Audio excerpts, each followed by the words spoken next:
A lot of players in this league that can score the first 3 quarters of the game, but you get down to the 4th quarter when you need a basket, you can separate the men from the boys. It's been like that, and it's always going to be like that. You're always going to have the guys that come up with the attitude that they can make the last shot or make the big play.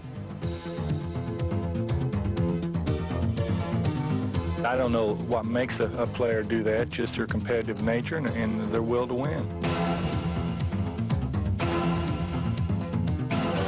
And if it comes down to one shot, I want to be the guy to take it. Bird, Larry, fake, fall away.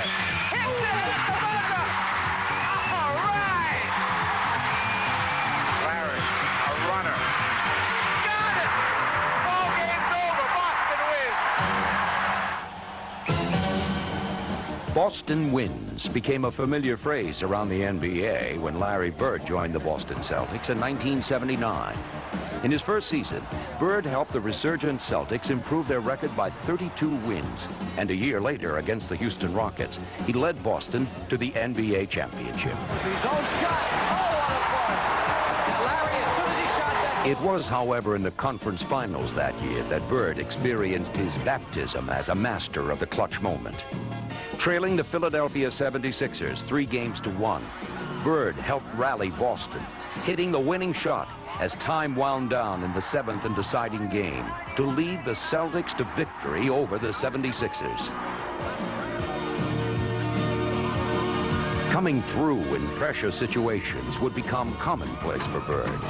But in truth, the legend of Larry Bird really took root almost from the first moment he stepped onto an NBA court.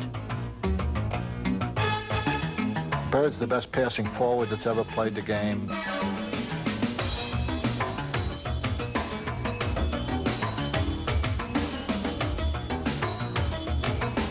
Bird's passes, you know, they aren't passes to show you up or flashy. They're just real, you know, subtle boom. And in terms of personality, he's a throwback because he is diving for balls 20 points up with 2 minutes to go. He goes down. Larry Bird dives for a loose ball and gets it to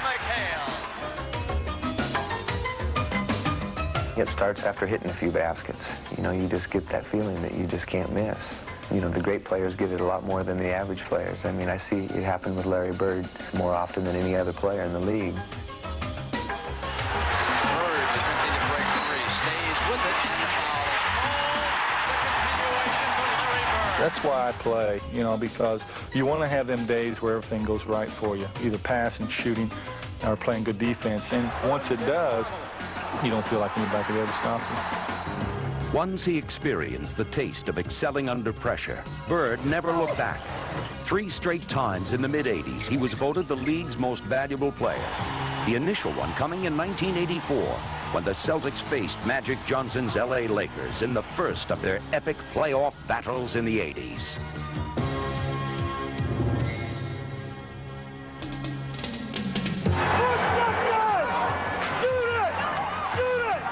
Bird takes the foul.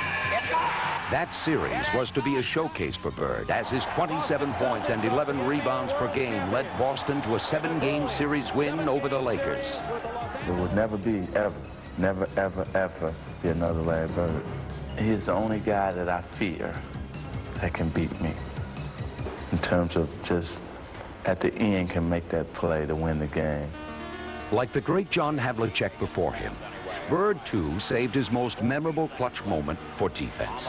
In Larry's case, it was the 5th game of the 1987 Eastern Conference Finals against the Detroit Pistons, when the Celtics found themselves in need of a miracle. Detroit's ball out of bounds with 5 seconds to go, and I tell you, Isaiah Thomas made a play he'll remember the rest of his life. Now there's a steal by Bird. Underneath the DJ, lays it in. Right up one, second left. What a play by Bird. Bird stole the inbounding pass. Laid it up to DJ. DJ laid it up and in. And Boston has a 1-point lead with 1 second left. Oh my, this place is going crazy.